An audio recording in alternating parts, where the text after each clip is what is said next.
Hello दोस्तों, स्वागत है आपका हमारे YouTube चैनल मैथ इंडियंस में। आज के इस वीडियो में आपको हम पढ़ाने वाले हैं साधारण ब्याज पर आधारित किस्तों वाले सवाल। एसआई पर जो बेस्ड इंस्टॉलमेंट्स के क्वेश्चन होते हैं वो आपको हम इस वीडियो में बताने वाले हैं।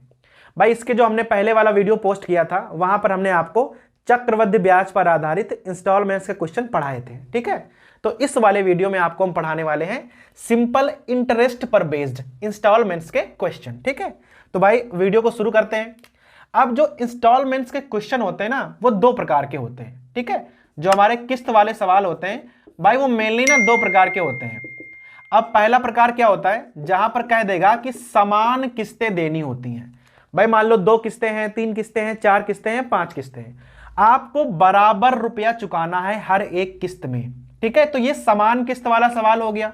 अब एक समान वाला है तो एक असमान वाला भी होगा।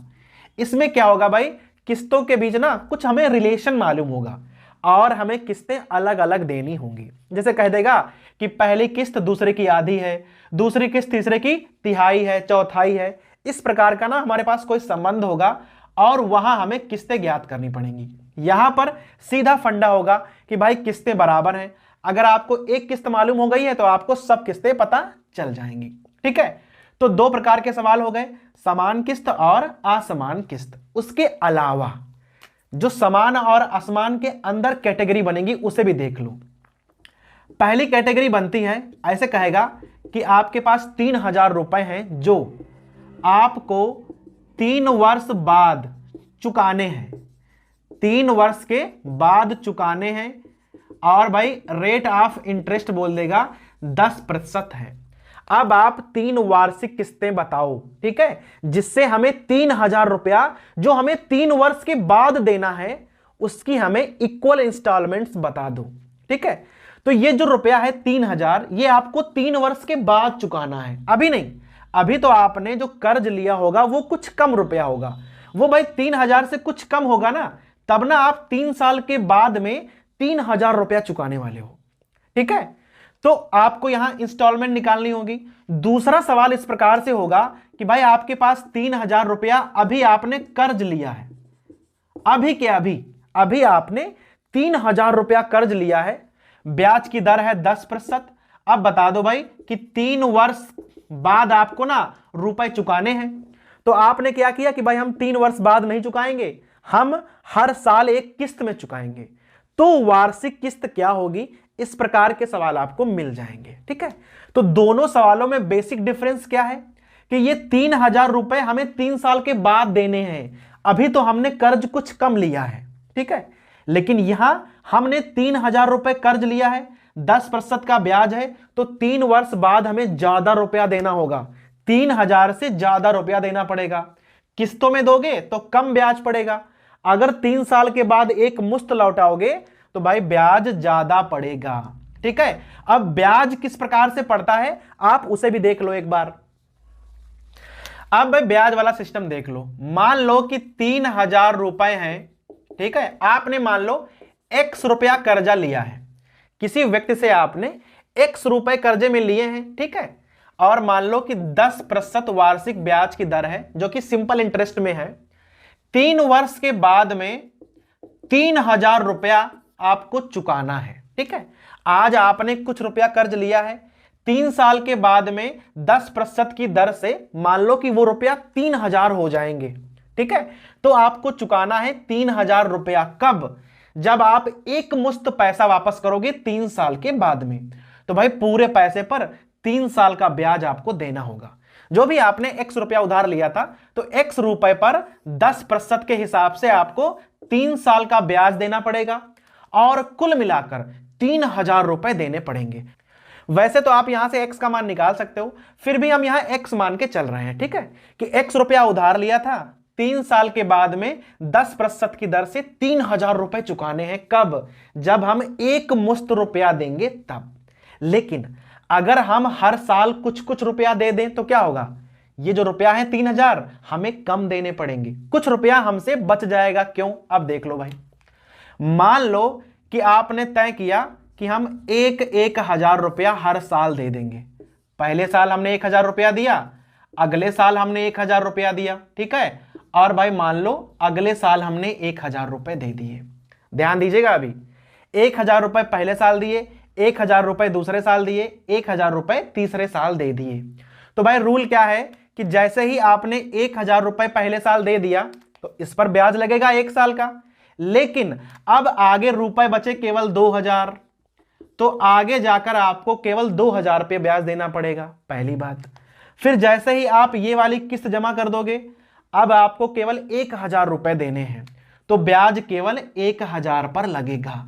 तो भाई क्या होगा, हर साल ब्याज की राशि कुछ कम पड़ी चली जाएगी और वही रुपया आपका बाद में बच जाएगा।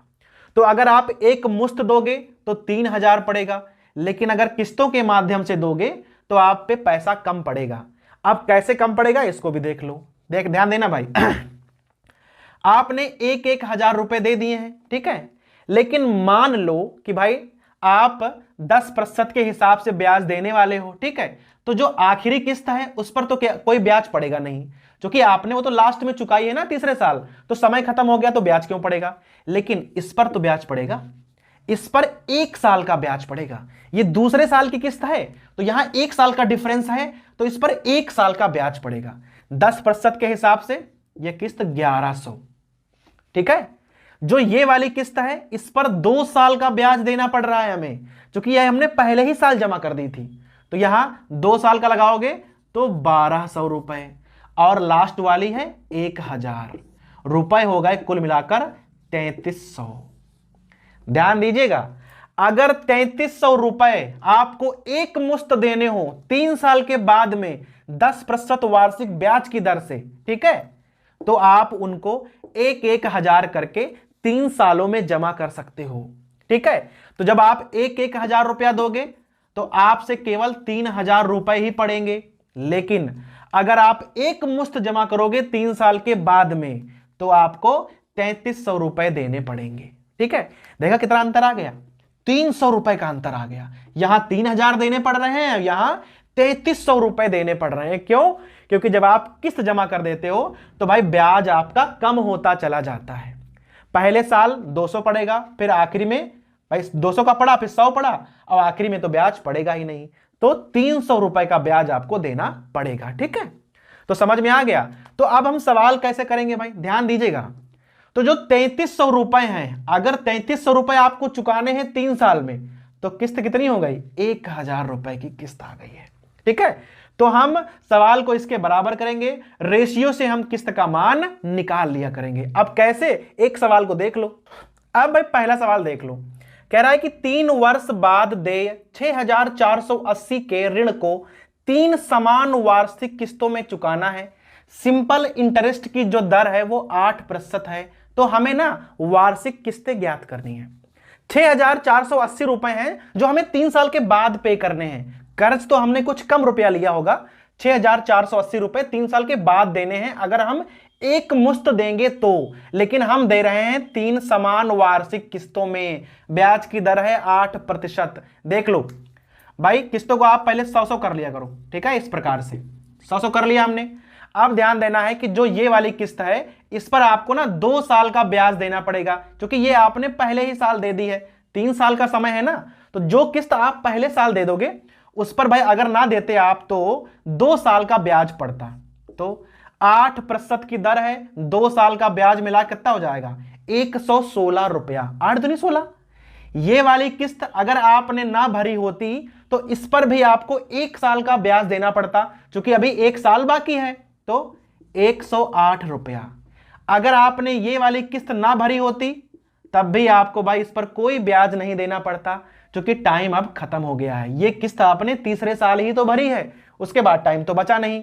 तो हमारी भाई किस्तें कौन कौन सी हो गई, एक हो गई 116, 108 और 100। इनको भाई तीनों को जोड़ लो आपस में, ठीक है, 324 आ जाएगा।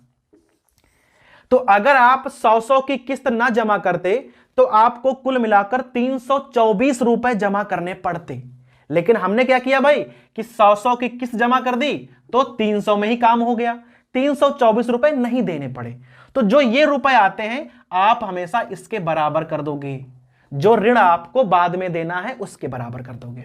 तो यहां 324 है, यहां 6480 है, तो क्या करोगे 324 बराबर 6480, यहां से ना रेशियो निकाल लो, भाग कर दोगे तो 1 यूनिट का मान 20 आ जाएगा। अब आपकी किस्त क्या है 100 रुपया, इसे 20 से गुणा कर दो तो किस्त क्या बन जाएगी 2000 रुपए। अर्थात 6480 का जो ऋण आपको चुकाना है, अगर आप उसे वार्षिक किस्तों में दोगे तो आपको 2-2000 की 3 किस्तें देनी पड़ेंगी, द्वितीया 6000 रुपए।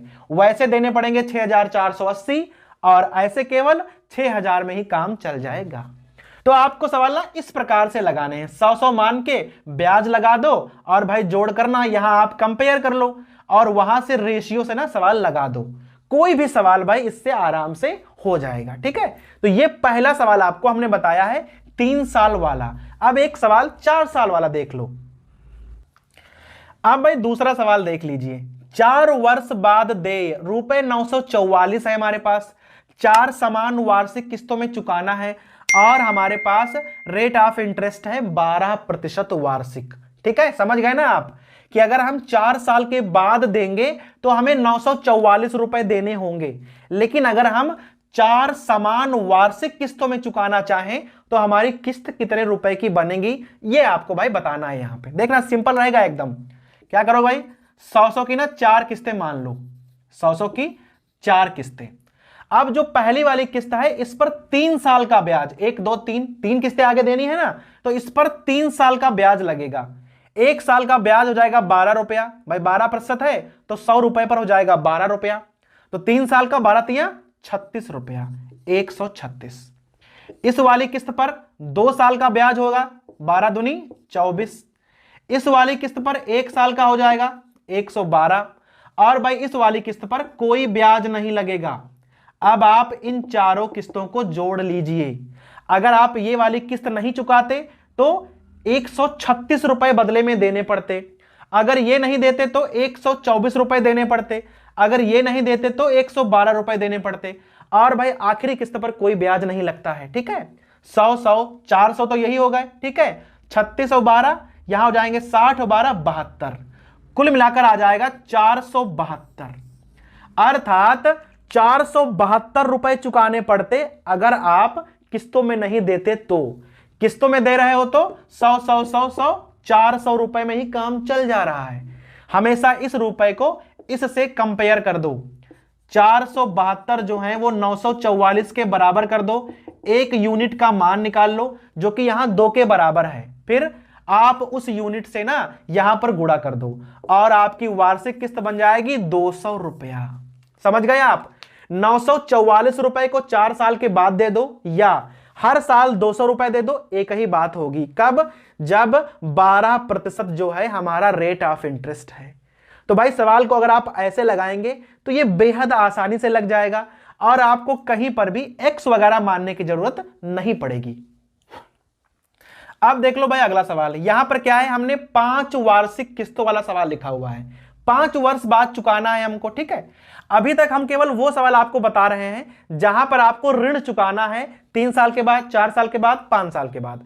अभी आपको हम एक सवाल कर्ज वाला बताएंगे जहां पर हमने पहले ही कर्ज लिया हुआ है, उसकी किस्तें हम कैसे बनाएंगे वो भी आपको हम बताने वाले हैं। ठीक है, तो यहां देख लो कि 5 साल के बाद आपको 3600 रुपए देने हैं, लेकिन आप कह रहे हो कि नहीं हम 5 साल के बाद नहीं देंगे, हम हर साल कुछ कुछ रुपया देंगे। तो भाई बताओ कि हमें वो कुछ कुछ रुपया कितना हो जाएगा। ठीक है, तो देखना कैसे होगा। अब 5 किस्तें हैं तो क्या करोगे आप 100 100 100 100 और 100, 5 हो गए। अगर आप ये किस्त नहीं देते तो इस पर आपको 4 साल का ब्याज देना पड़ता, 10%, अर्थात 1 साल का 10 रुपया, 4 साल का 40 रुपया, 140। इस पर आपको 3 साल का देना पड़ता, इस पर आपको 2 साल का देना पड़ता, इस पर आपको 1 साल का देना पड़ता और इस पर आपको 1 भी साल का देना नहीं पड़ता। जोड़ लो इनको, 500 तो ऐसे हो जाएंगे, 40 30 70 और कुल मिलाकर यहां हो जाएगा 600। अर्थात 600 रुपया अगर आप 5 साल के बाद देने वाले हो तो उससे अच्छा है कि 100 100 100 100 कि 5 किस्तें दे दो तो 500 में ही आपका काम हो जाएगा। अब 600 को इसके बराबर कर लो। ठीक है, तो भाई 600 को अगर जब 3600 के बराबर करोगे तो 1 यूनिट का मान 6 रुपया आ जाएगा। किस्त थी 100 रुपया, गुणा कर दो 6 से, हमारे पास किस्त बन जाएगी 600 रुपया। ठीक है, तो भाई इससे आसान तरीका कोई है नहीं किस्त ज्ञात करने के लिए। आप इसका इस्तेमाल कीजिए और भाई बड़े ही आराम से आप किस्तों को निकाल पाओगे। तो अभी तक हमने आपको वो सवाल बताए हैं जहां पर ऋण हमें 5 साल के बाद चुकाना होता है। अब हम एक सवाल आपको कर्ज वाला बताएंगे। अब भाई ये वाला सवाल देख लो, ये वाला कुछ डिफरेंट है। रुपए 2100 का हमने कर्ज लिया है। अभी तक क्या था, आपसे कहता था कि भाई 5 साल के बाद हमें इतनी धनराशि चुकानी है। अब की बार ऐसा नहीं कह रहा है, कह रहा है कि रुपए 2100 का हमने कर्ज लिया है, तो कर्ज की राशि हमें पहले से पता है, 5 साल में चुकाना है, 10% रेट ऑफ इंटरेस्ट है, सिंपल इंटरेस्ट की दर से, वार्षिक समान किस्त हमें ज्ञात करनी है। तो यहां पर करना क्या पड़ेगा, पहले आपको यह देखना पड़ेगा कि अगर आपने 2100 रुपए लिए हैं तो 5 साल के बाद में 10% की दर से यह रुपया कितना हो जाएगा, यह रुपया कितना हो जाएगा, पहले आप इसको निकाल लो। ठीक है, आप देखना, अगर 100 रुपया लिए होते, 10% की दर थी, तो 10 पचे 50, ये 150 रुपया हो जाता। ठीक है, अगर 100 रुपया लिए होते तो 10% की दर से 5 साल में वो 150 रुपया हो जाता, 1.5 गुना हो जाता। तो आपने लिए हैं 2100 रुपए, तो ये 5 साल के बाद में 2100 का आप 1.5 गुना कर दो। ठीक है, आधा करोगे तो हो जाएगा 1050, तो भाई यहां बन जाएगा 3150 रुपया। ये हो गया इसका 1.5 गुना। ठीक है, तो जो हमने 2100 रुपया लिया है वो 5 साल के बाद में 3150 रुपया बन जाएगा। ये अब ऋण देय है, जो आपको देय है। तो अभी तक सवालों में आपको ये दिया होता था और आप बड़े ही आराम से सवाल लगा लेते थे, लेकिन अब की बार उसने ये दे दिया आपको, तो पहले आप इस चीज से इसको निकालोगे और फिर सवाल को लगाओगे। अब 5 किस्तें हैं, देखना कैसे बनेगी, डायरेक्ट निकालते हैं अब की बार। एक अगर 100 है तो एक 110 हो जाएगी, 120 हो जाएगी, 130 हो जाएगी, 140 हो जाएगी। हर बार आप 10-10 बढ़ाते चले जाओ, जितना रेट ऑफ इंटरेस्ट हो उतना बढ़ाते चले जाओ। 15 हो तो 15-15 बढ़ाते चले जाओ, फिर इन सबको जोड़ लो, जोड़ोगे तो वही पुराना 600 आ जाएगा। ठीक है, अब 600 को इसके बराबर करना है, इसके बराबर मत कर देना। ठीक है, तो 600 को करेंगे 3150 के बराबर, 6 पंचे 30 आएगा भाई 5.25। एक यूनिट का मान है 5.25, जबकि हमारे पास किस्त थी भाई 100 रुपया। इसको आप इससे गुणा कर दो तो हमारी वार्षिक किस्त जो है वो बन जाएगी 525 रुपए। ठीक है, 525 रुपए की भाई 5 किस्तें दे दो तो आप 2100 रुपए को चुका सकते हो, जो कि आपको वैसे 5 साल में चुकाना था 10% वार्षिक ब्याज की दर से। ठीक है, तो भाई ये तो हमने आपको वो सवाल बताया जहां आपको ऋण दिया था या कर्ज मालूम था और आपको चुकाने थे वार्षिक ब्याज की दर से। ठीक है, और समान किस्तों वाले सवाल आपको अभी तक हम बता रहे हैं। अभी आपको एक सवाल हम बताएंगे जहां किस्तें समान नहीं होंगी। अब भाई लास्ट में एक सवाल देख लो जहां पर ना किस्तें समान नहीं है। ठीक है, जो भी किस्तें हैं वो हमको अलग अलग पे करनी है। 3 वर्ष बाद दे 18,600 के ऋण को रेट ऑफ इंटरेस्ट है 5%। 3 वार्षिक किस्तों में इस प्रकार चुकाना है कि पहली किस्त दूसरी की आधी हो और तीसरी की 1/3 हो। ठीक है, यहां पर किस्तें समान नहीं हैं। भाई समान होती तो आप बड़े ही आराम से वही वाला तरीका अप्लाई कर देते, लेकिन किस्तें असमान हैं, अलग अलग हैं, फिर भी हम वही वाला तरीका अप्लाई करेंगे। कैसे, अगर पहली किस्त 100 रुपया है तो भाई दूसरी हो जाएगी 200, कहा है ना कि दूसरी की आधी हो और तीसरी की 1/3 हो, तो तीसरी किस्त हो जाएगी 300 रुपया। बस यही ध्यान देना है। 100 मानते थे, अब की बार हमने रेशियो के हिसाब से मान लिया, जैसा आपसे कहे आप वैसा मान लो। अब भाई यहां ध्यान देना, ये पहली किस्त है तो इस पर 2 साल का ब्याज लगेगा। भाई कुल मिलाकर 3 साल है तो पहली किस्त पर 2 साल का ब्याज लगता है। 5% की दर है तो बन जाएगा 110। 200 रुपया है तो 5% की दर से 1 साल का ब्याज हो जाएगा 10 रुपया, 210। और भाई तीसरी आखिरी किस्त है, उस पर कोई ब्याज नहीं लगेगा। 3 2 5 1 6, कुल मिलाकर हो जाएगा 630 रुपया। अगर आपको 630 रुपए चुकाने हो 3 साल में तो पहली किस्त 200 रुपया बनेगी, दूसरी 200 रुपए, तीसरी 300 रुपए, लेकिन हमें चुकाने हैं 18,600 रुपए। तो क्या करोगे, 630 को 18,600 से कंपेयर कर दोगे, 6 18, सॉरी भाई यहां 630 नहीं 620 होंगे, ठीक है 620, 6 18, तो भाई यहां आ जाएगा 1 यूनिट का मान 30 रुपया। भाई 10 10 20 होते हैं ना, तो 620 हो जाएगा। 1 यूनिट का मान 30 हो गया, तो इसको आप 30 से गुणा करोगे तो पहली किस्त बन जाएगी 3,000 रुपया। इसको 30 से गुणा करोगे तो भाई दूसरी किस्त बन जाएगी 6,000 रुपया। फिर भाई लास्ट में इसको गुणा करोगे तो यहां बन जाएगा 9,000 रुपया। समझ गए आप? अर्थात पहली किस्त 3,000 रुपए, दूसरी 6,000 रुपए और भाई तीसरी किस्त 9,000 रुपए आपको देने पड़ेंगे। और भाई सवाल देखो कितने आराम से हो गया है। तो केवल मानने में डिफरेंट था, बाकी तरीका हमारे पास वही था। तो भाई ये हो गए हमारे एसआई पर बेस्ड इंस्टॉलमेंट के क्वेश्चन। तो यहां पर हमने आपको 2 प्रकार के सवाल पढ़ाए, ठीक है, कि जो भाई समान किस्त वाले थे उन्हें आप किस प्रकार से लगाएंगे और जो असमान किस्त वाले थे उन्हें हम किस प्रकार से लगाएंगे। तो भाई यहां पर हमने आपको केवल किस्तों वाले सवाल पढ़ाए हैं जहां पर किस्त पूछ रहा है, ठीक है, और आपको रेट ऑफ इंटरेस्ट मालूम है और आपको भाई कितना रुपया चुकाना है ये बात भी मालूम है, ठीक है। इस वीडियो के अगले पार्ट में आपको हम पढ़ाएंगे जहां पर रेट ऑफ इंटरेस्ट पूछेगा। आपको किस्त तो मालूम होगी और ये वाला रुपया भी मालूम होगा, और भाई कोई कोई सवाल डाउन पेमेंट वाले भी होंगे, ठीक है, और वहां आपसे पूछेगा कि रेट ऑफ इंटरेस्ट क्या है, ब्याज की दर कैसे निकालते हैं। तो भाई ये वाला आपको ना इसके हम अगले वाले पार्ट में बताने वाले हैं।